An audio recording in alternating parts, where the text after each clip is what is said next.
What sort of first-hand experience did you get of the horse to try and understand how this works? Well, I didn't have much. I only worked on reference from photographs and the video that was done on Sir Tristram. I had 30 years on the land, so I had a bit to do with horses. So I drew horses as a kid for some reason, so it was always already in there. So just to get the particular details was the main thing, I suppose.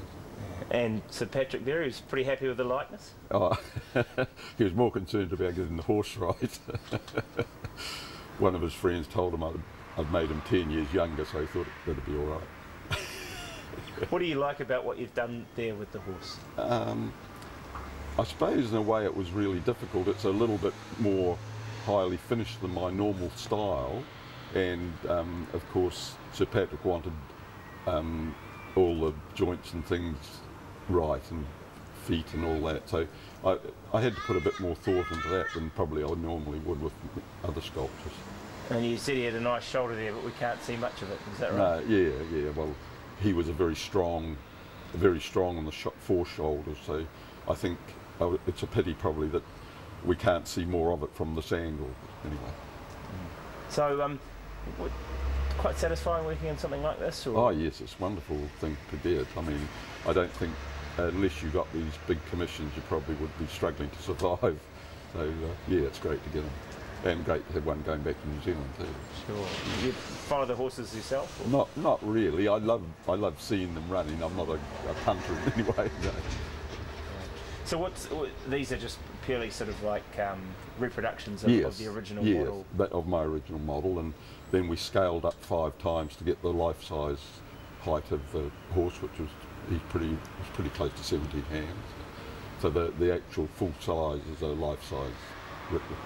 So what does he weigh in then? Well, he'd be close to the ton, I think, with Sir Patrick included. The actual thickness of the bronze is around about the 10 mil to 12 mil. Sounds good, great. Okay.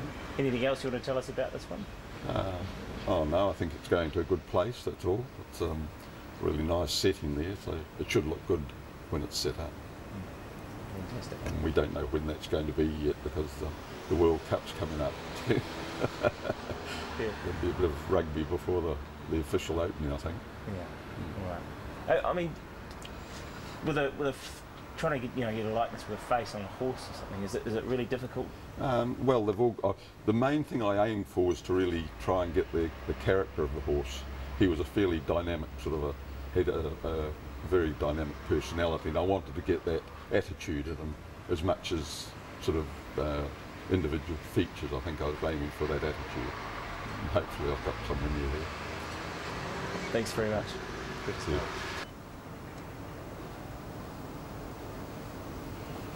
Until we turn back again the other side. There were a couple of fairly strong personalities. It must have been a battle of wits when he was. And yeah, he lost a bit of weight last time I saw him. But he's a pretty tardy sort of a guy. Yeah. When we met him for breakfast one morning, he came in. He'd been out at Randwick and came in, and there's things in here I would like to have probably pushed a bit further. But it's the traditional stance. But I think he could have had the leg back a bit more.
he like the horse's big good shoulder, and unfortunately with him standing there you lose it a little bit.